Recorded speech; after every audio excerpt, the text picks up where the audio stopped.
사도행전 8장 1절에서 4절의 말씀을 제가 읽겠습니다.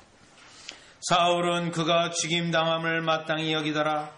그날에 예루살렘에 있는 교회에 큰 박해가 있어 사도 외에는 다 유다와 사마리아 모든 땅으로 흩어지니라. 경건한 사람들이 스데반을 장사하고 위하여 크게 울더라.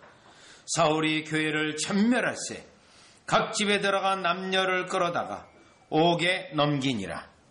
그 흩어진 사람들이 두루다니며 복음의 말씀을 전할세. 아멘. 자, 사도행전 8장은 성경을 분란을 나눌 때 1절에 67 사도행전 7장 60절에 이어지는 것으로 이렇게 연결을 했는데 중간에 문단을 잘랐는데 이 문단을 자른 것은 참 지혜 있게 자른 것이었습니다. 왜냐하면 사울은 그가 죽임을 당할 때 마땅히 여기더라 해서 사울이 초점이 되어지면서 오늘 본문의 3절에 보면 사울이 교회를 전멸할세 이렇게 말함을 통하여 지금 초대교회가 사울을 비롯해서 정말 강력한 핍박이 시작됐다는 것을 알리는 장이 됩니다. 즉 사도행전 7장의 마지막의 결론은 스데반 집사가 순교하는 거였어요.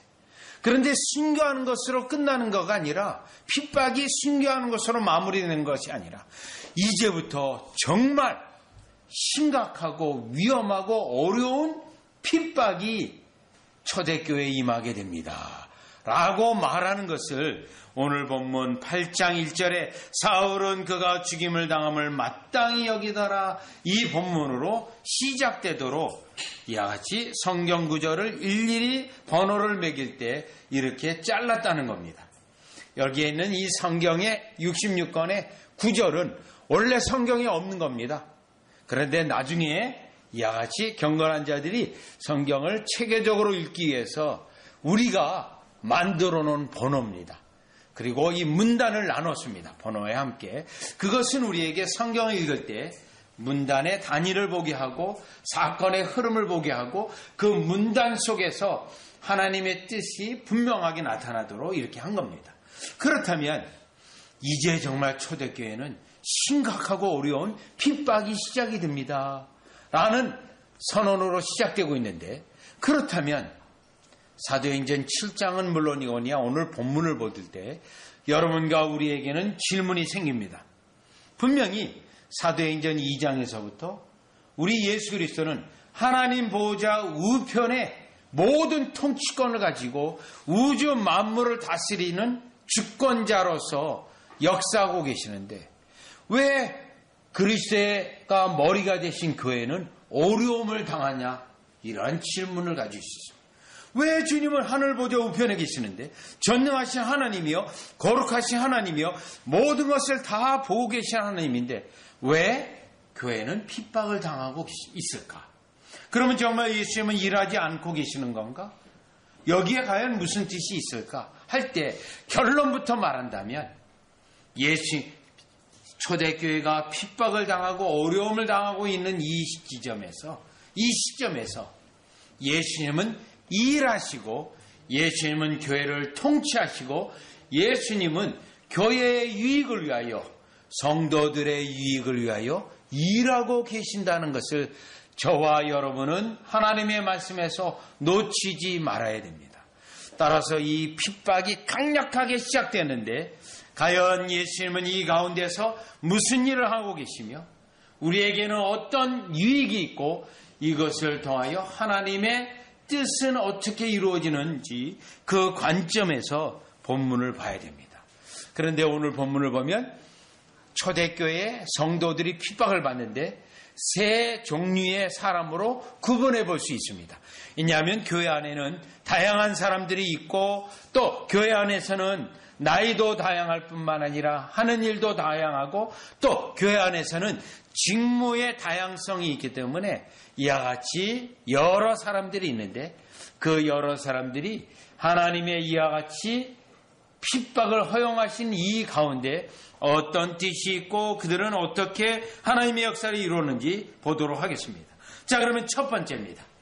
오늘 본문에서 첫 번째 부류의 사람들은 사도들입니다. 사도들이요. 오늘 8장 1절에 보니 그날에 예루살렘에 있는 교회에 큰 박해가 있어. 그날에라는 단어가 있어요. 뭘 말하냐면 스데반 집사가 죽는 날이에요. 그런데 그날부터 본격적으로 핍박이 시작된다는 겁니다. 그런데 그 핍박은 큰 박해라는 거예요. 큰 박해가 있다. 시작이 되었다. 그러면 이때 사도들은요. 사도 외에 다 유다와 사마리아 모든 땅으로 흩어지니라. 그래서 첫 번째 깨달을 수 있는 것은 이와 같이 큰 핍박이 있는데 교회에 여러 사람, 여러 성도들이 있는데 특별히 사도들은 흩어지지 아니하고 예루살렘에 그대로 남아 있다라는 거예요. 큰 박해가 있는데 성도들은 지금 흩어져요. 자, 그런데도 불구하고 사도들은 흩어지지 않고 예루살렘을 떠나지 아니하고 그대로 남아 있다라는 거예요. 그러면 사도들이 과연 이 예루살렘을 떠나지 아니하고 언제까지 계속해서 남아 있었을까요? 여러분, 사도행전 11장을 가보세요. 사도행전 11장 22절에 가보면 11장 22절에 보시면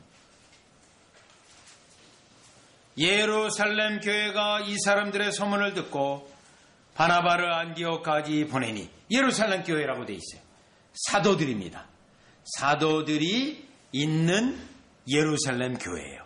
그런데 안디옥 지방에서 이방 교회가 세워졌어요. 이방 교회 소문을 들었어요. 그때 예루살렘 교회는 이방 교회 안디옥 교회에 사람들을 보내요.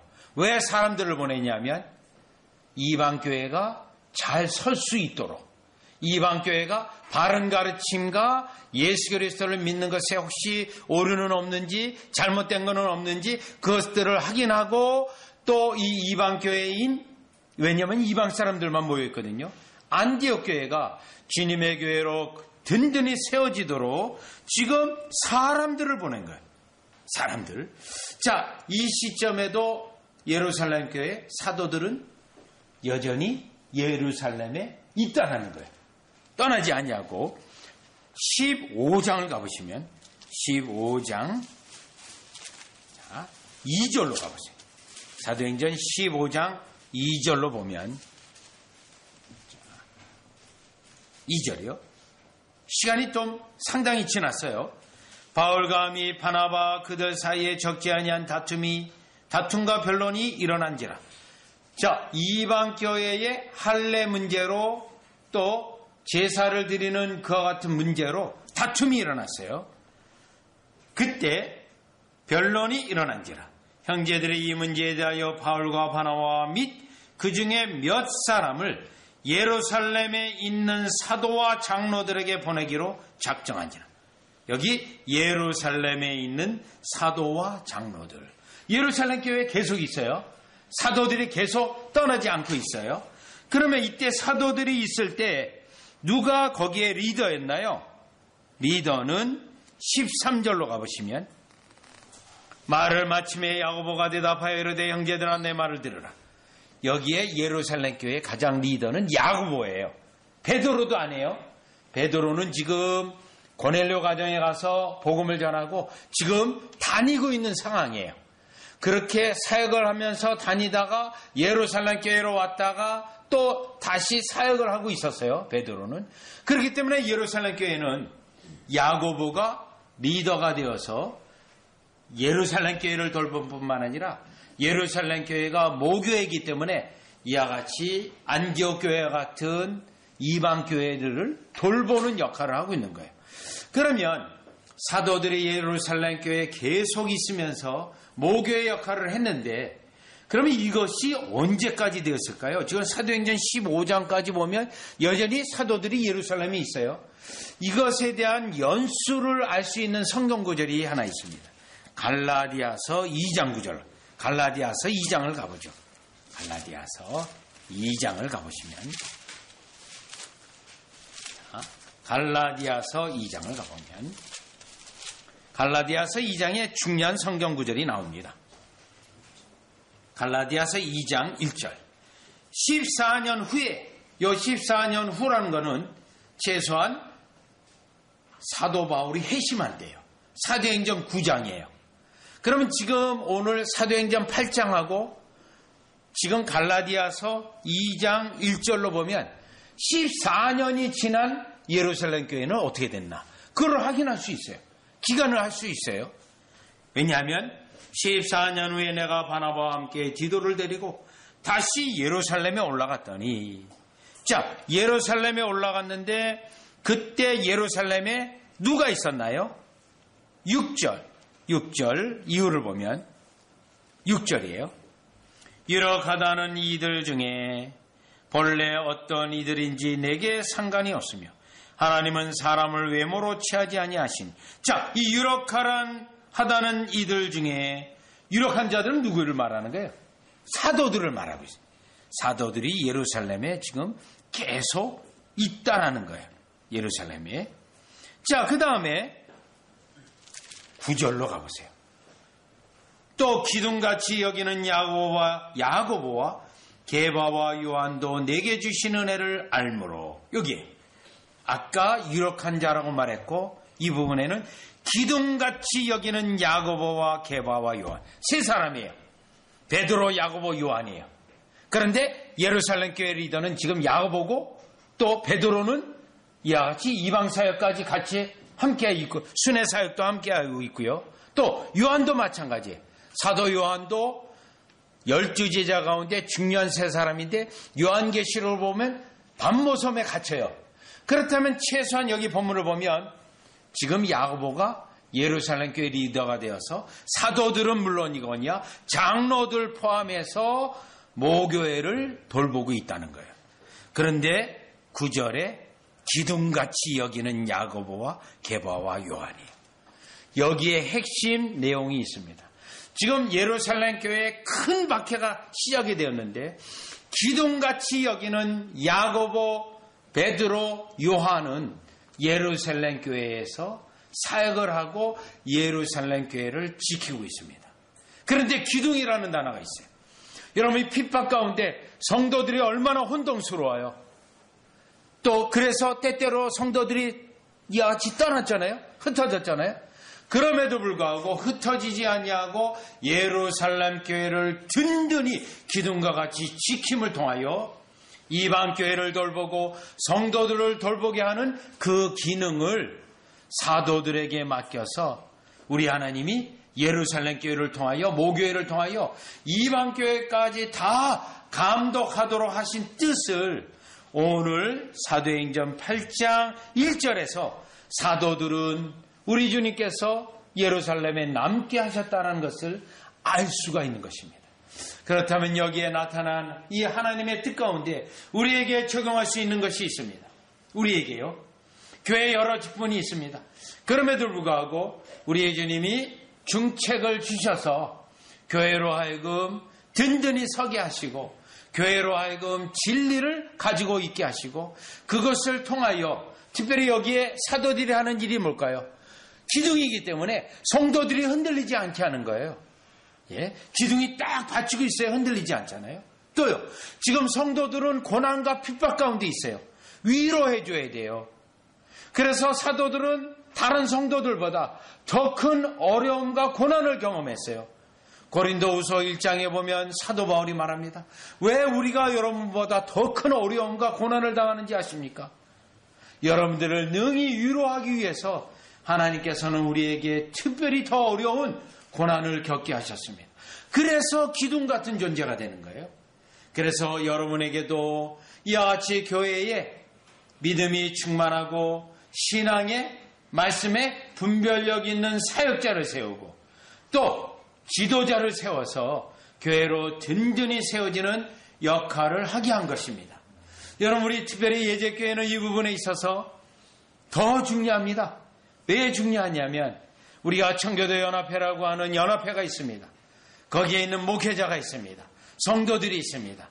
그래서 우리 예제교회는 그들을 떠받치는 그러한 교회들을 다 돌보고 영적으로 공급하고 때로는요 그들을 훈련하는 중요한 기둥과 같은 기능을 하고 있어요.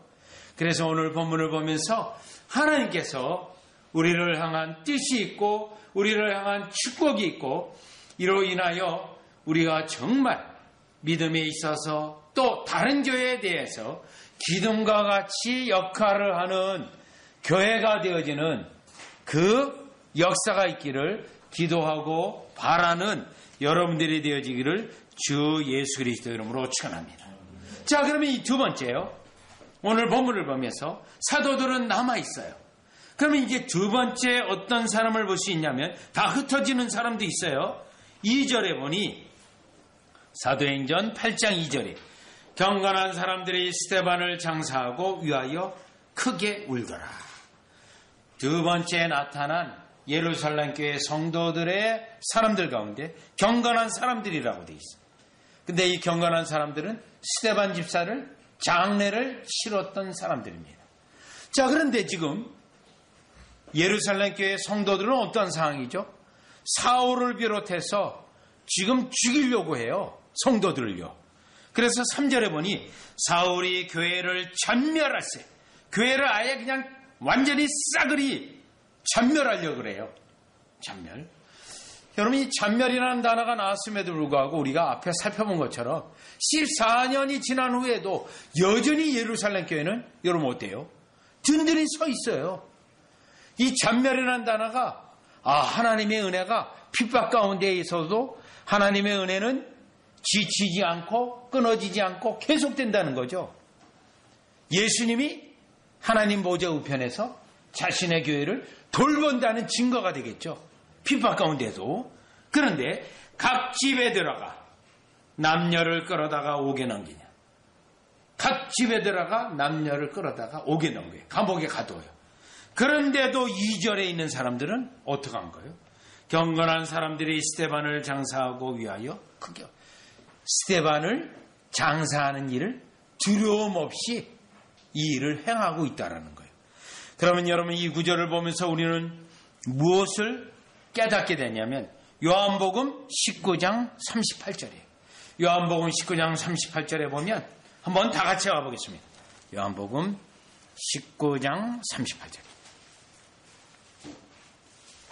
아리마대 요셉이라는 인물이 나옵니다. 요한복음 19장 38절인데요.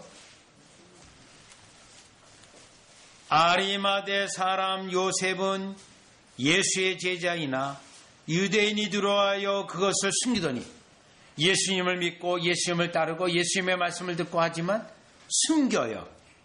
왜냐하면 유대인이 두려워서요. 유대인이 잡아서 그를 죽이면 목숨을 잃으니까요. 그런데 예수님은 십자가에 돌아가셨어요.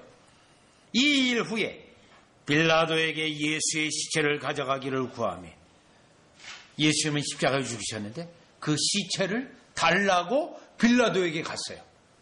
자신이 예수님을 믿고 따르는 것을 숨겼던 자가 예수님이 돌아가셨는데 오히려 자신의 정체를 드러내고 있어요. 그래서요, 마태복음에 보면 자신이 마련해 놓은 새 무덤에 세마포를 싸고 예수님을 장사하는 장례를 그가 진행하게 되어요. 그래서요, 시체를 가져가기를 구하며 빌라도가 허락하는지라 이에 가서 예수의 시체를 가져가니라. 여러분, 여기 아리마대 사람 요셉입니다. 숨겼던 자신의 예수 믿는 걸 숨겼던 사람이요.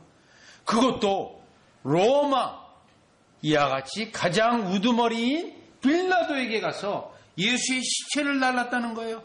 다시 사도행전 8장 2절에 보면 경건한 사람들이 스데반을 장사하고 크게 울더라. 자, 이 사람들은 예루살렘 교회에 있는 사람들인데요. 어떤 사람들입니까? 자신들의 신앙 고백을 숨기지 않는 사람들. 핍박과 강력한 어려움이 왔는데도요.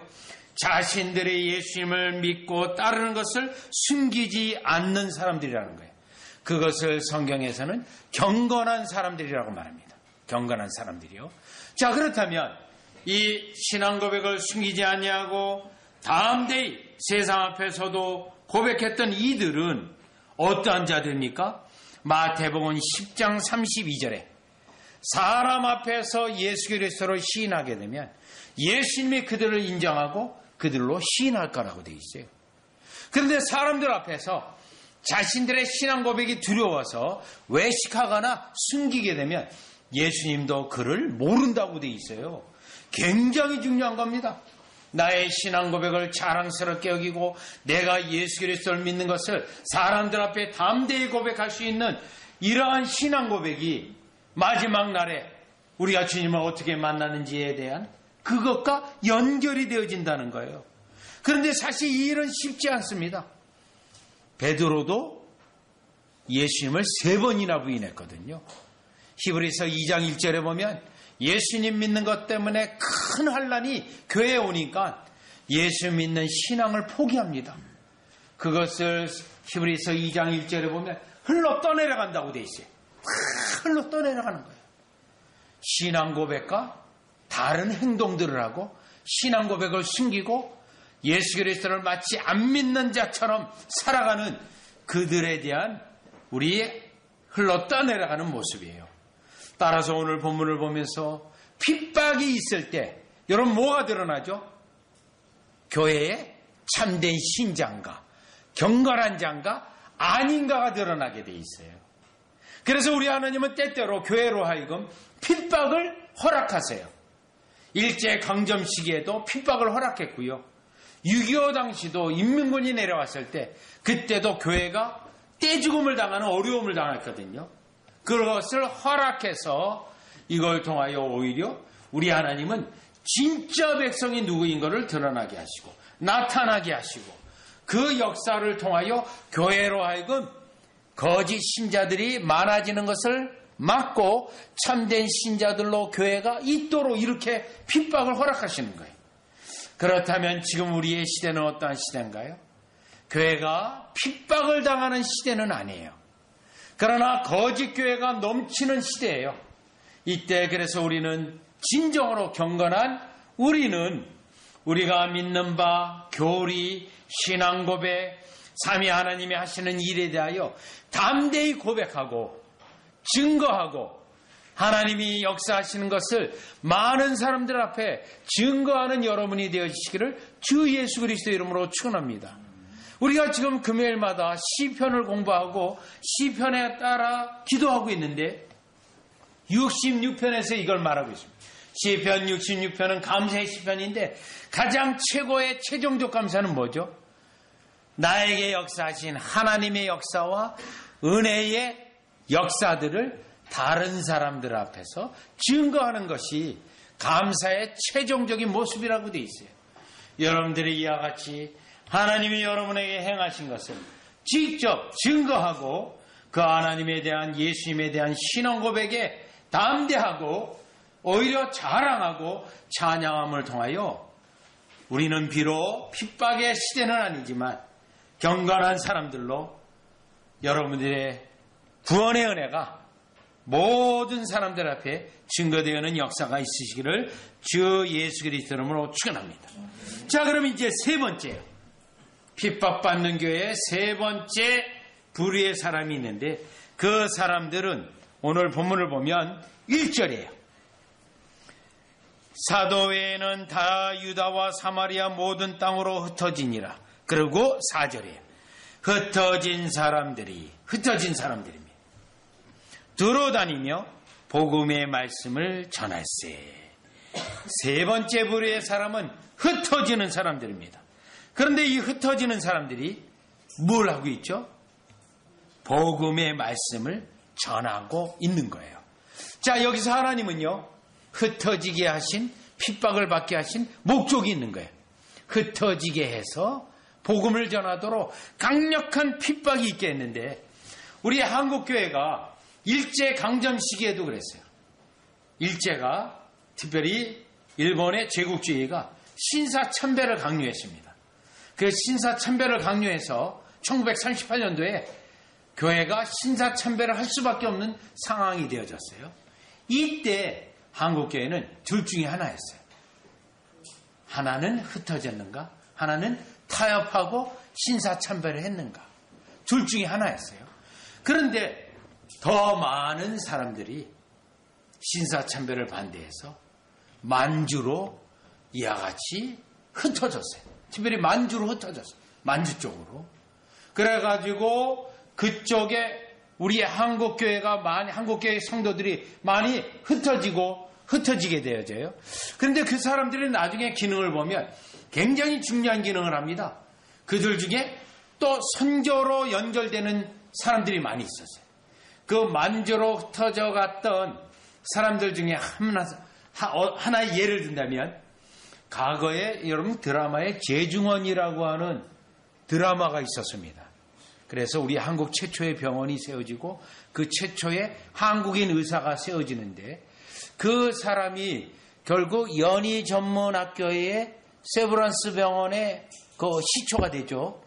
거기 이제 한국인 의사가 하나 있는데요. 자, 그 사람의 예를 하나 드는 거예요. 그 사람이 일제강점 시기에 만주 쪽으로 갔어요. 그래서 거기에 의료봉사를 했습니다. 선교를 했어요. 그런데 그런 사람들 중에 유명한 사람이 하나 있어요. 우리도 잘 모르는 사람인데요. 몽고까지 간 사람이 있어요. 그래서 지금 현재 몽고에 가면 국립병원에 그 한국 의사가 아마 1920년대 거기까지 왔어요. 그래서 거기에서 선교사로 하면서 의료봉사한 사람이 거기에 있어요. 여러분, 이거가 다 뭘 말하냐면 일제강점 시기에 신자들이 흩어져서 나갔던 거의 하나의 예예요. 그런데 오늘 보니 흩어진 사람들이 지금 어디 다닙니까? 사마리아에게 가지는데, 다 같이 사도행전 8장을 가보시면 8장 5절이에요. 8장 5절. 빌립이 사마리아 성에 내려가서 사마리아로 가죠. 8장 26절. 주의 사자가 빌립에게 말하여 이르되 일어나서 남쪽으로 향하여 예루살렘에서 가사로, 오늘날로 가자예요. 가사로 내려가는 길까지 가라. 자, 애굽 땅, 에티오피아 그쪽까지 방향이 가고 있어요. 8장 40절. 빌립은 아소도에 나타나 여러 성을 지나다니며 복음을 전하고 가이사라에 이른, 가이사라까지 가게 되어져요. 자, 핍박으로 인하여 성도들이 흩어짐을 통하여 오히려 복음이 확장되는 역사를 이루었던 거예요. 그럼 왜 주님은 이렇게 하시냐면, 요한복음 10장 16절에 보면 예수님이 제자들에게 하신 말씀이 있어요. 아직 우리의 들지 아니한 양들이 내게 있어. 예수님을 믿어야 될 양들이 있는데요, 아직 교회에 안 들어와 있어요. 그러면 그 사람들은 어떻게 교회에 들어와요? 그들도 내 음성을 듣고, 한 목자에게 그들도 예수님의 음성을 듣고 예수님 밑에 예수님의 통치 교회로 들어와야 된다는 거예요. 그러면 그 예수님의 음성을 들려야 할 사람이 누구예요? 오늘 본문에 있는 흩어진 사람들이 예수님의 말씀을 전하고 예수님에 대하여 증거하고 하나님의 말씀을 전하는 자들이 바로 흩어진 자들이 하는 일들이에요. 결국 이 흩어진 자들이 여러분 어디까지 갑니까? 우리가 사도행전 11장에 가보면 고넬료에게 가게 되고요. 또 11장 이후에 보면 안디옥까지 돼요. 여러분, 이 안디옥 지방은 지금 오늘날 어디에 해당되냐면 터키예요. 터키의 제일 남쪽이 이 안디옥이에요. 거기까지 이미 갔어요. 그러면 터키 안디옥까지 가서 그 다음에 어떻게 퍼질까요? 드디어 터키가 유럽과 아시아의 관문이잖아요. 결국 유럽으로 들어갑니다. 유럽으로요. 그리고 성경을 보니, 사도행전을 보니 어디까지 갔어요? 로마까지 갔어요. 그리고 사도 바울은 어디를 목표로 하고 있어요? 스페인을 목표로 하고 있어요. 자, 이 흩어진 역사가 오늘 사도행전 8장 1절과 4절에 흩어진 역사가 사도행전 맨 마지막에 어디 와 있다고요? 사도행전 8장에 흩어지기 시작했는데 사도행전 28장 맨 마지막에 로마까지 갔다는 거예요. 그리고 스페인까지 내다보고 있다는 거예요. 이는 하나님의 역사입니다. 흩어지게 함을 통하여 그리스도의 복음이 온 땅에 퍼지게 한 건데 이것은 이미 사도행전 1장 8절에 다 같이 사도행전 1장 8절을 보세요. 오직 성령이 너에게 임하시면 너희가 권능을 받고 예루살렘과 온 유다와 사마리아와 땅끝까지 이르러 내 증인이 되리라 하시니라. 자, 그런데 사도들은 이 원리를 몰랐어요. 성도들은 이 원리를 몰랐어요. 그런데 핍박을 통해서 흩어져서 말씀을 전하면서 이 원리를 알았고 예수 그리스도의 약속이 이와 같다는 걸 알게 된 거예요. 따라서 우리는 이 세 번째 흩어져서 예수 그리스도의 말씀을 전하는 것을 통해 깨닫는 게 있습니다. 아, 하나님, 흩어진 자들이 정처 없이 나그네처럼 다니는 것은 어려운 일이에요. 핍박 가운데 있는 건 어려운 일이에요. 그럼에도 불구하고 하나님은 그들을 사용하여서 자신의 목적을 이룬다는 거예요. 이 말씀은 여러분들이 이 땅에 예수님 때문에 어려움을 경험하고 예수님 믿는 것 때문에 때때로는 힘들어요. 그런데 우리 주님은 하늘 보좌 우편에 계신 예수님은 다 알아요. 그런데 그걸 통하여 여러분들에게도 유익이 되게 하시고 하나님 나라 관점에서 예수님의 나라가 확장되게 하시는 이 일을 동시에 다 진행하신다는 거예요. 동시에. 그래서 우리 하나님은 지혜로우신 하나님이요 전능하신 하나님이에요. 여러분의 어려움을 통하여 하나님은 여러 가지 일을 다 이루시는 거예요. 성도들이 때로는 힘든 일을 통하여 한 가지 일을 이루는 게 아니라 여러 가지 동시에 뜻에 맞게 일을 이루신다는 것을 깨닫게 되는 거예요. 따라서 여러분들이 우리가 이 땅에 때때로는 신앙의 어려움, 예수 그리스도를 통하여 우리에게 고통이 올 때 이걸 생각해야 됩니다. 하나님이 뜻을 이루려고 하시고 나의 가정에는 축복이 되게 하시려고 우리의 자녀들에게 유익이 되게 하시려고 이 일을 어려움이 나에게 왔구나 라는 관점을 가지고 우리 하나님 중심으로 하나님 나라 중심으로 우리에게 어려운 것이 어려움만 바라보지 마시고 하나님의 역사를 이루는 방식임을 깨달아 오히려 사도행전 8장 1절에 4절 말씀은 이제 큰 핍박이 시작됩니다. 이 성경 구절이요. 이제 어렵구나. 큰일 났다가 아니라 하나님의 뜻과 역사를 이루겠구나. 라고 하는 소망을 갖는 저와 여러분이 되어주시기를 주 예수 그리스도 이름으로 축원합니다. 기도드리겠습니다. 하나님 아버지 은혜를 감사드립니다. 사도행전 8장 1절을 보니 큰 핍박이 시작됐다는 것을 알리는 말씀이었습니다.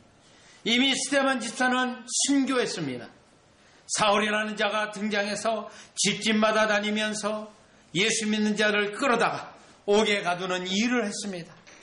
성도들은 두려움과 걱정과 어려움과 한숨과 눈물 속에 있는 것이 아니라 오히려 신앙 고백을 더 담대히 했고 또 사도들은 오히려 더 기둥과 같이 든든히 전혀 흔들림이 없이 교회 속에 성도들을 위로하고 세우고 있었으며 흩어진 자들은 우리 예수 그리스도의 복음을 증거함을 통하여 하나님 나라가 진전되어 결국 로마에게까지 복음이 들어가는 역사를 깨닫게 하시오니 예수 그리스도로 말미암아 있는 우리에게 있는 어려움이 단지 단순한 우리에게 있는 어려움이 아니라 하나님의 역사를 이루고 우리의 믿음의 확증을 드러내고 오히려 어려움 속의 신앙 고백을 통하여 그것에 대하여 축복하시는 역사임을 깨달아 전능하신 하나님, 지혜로우신 하나님, 한 가지 사건에 여러 가지 일을 이루시는 하나님을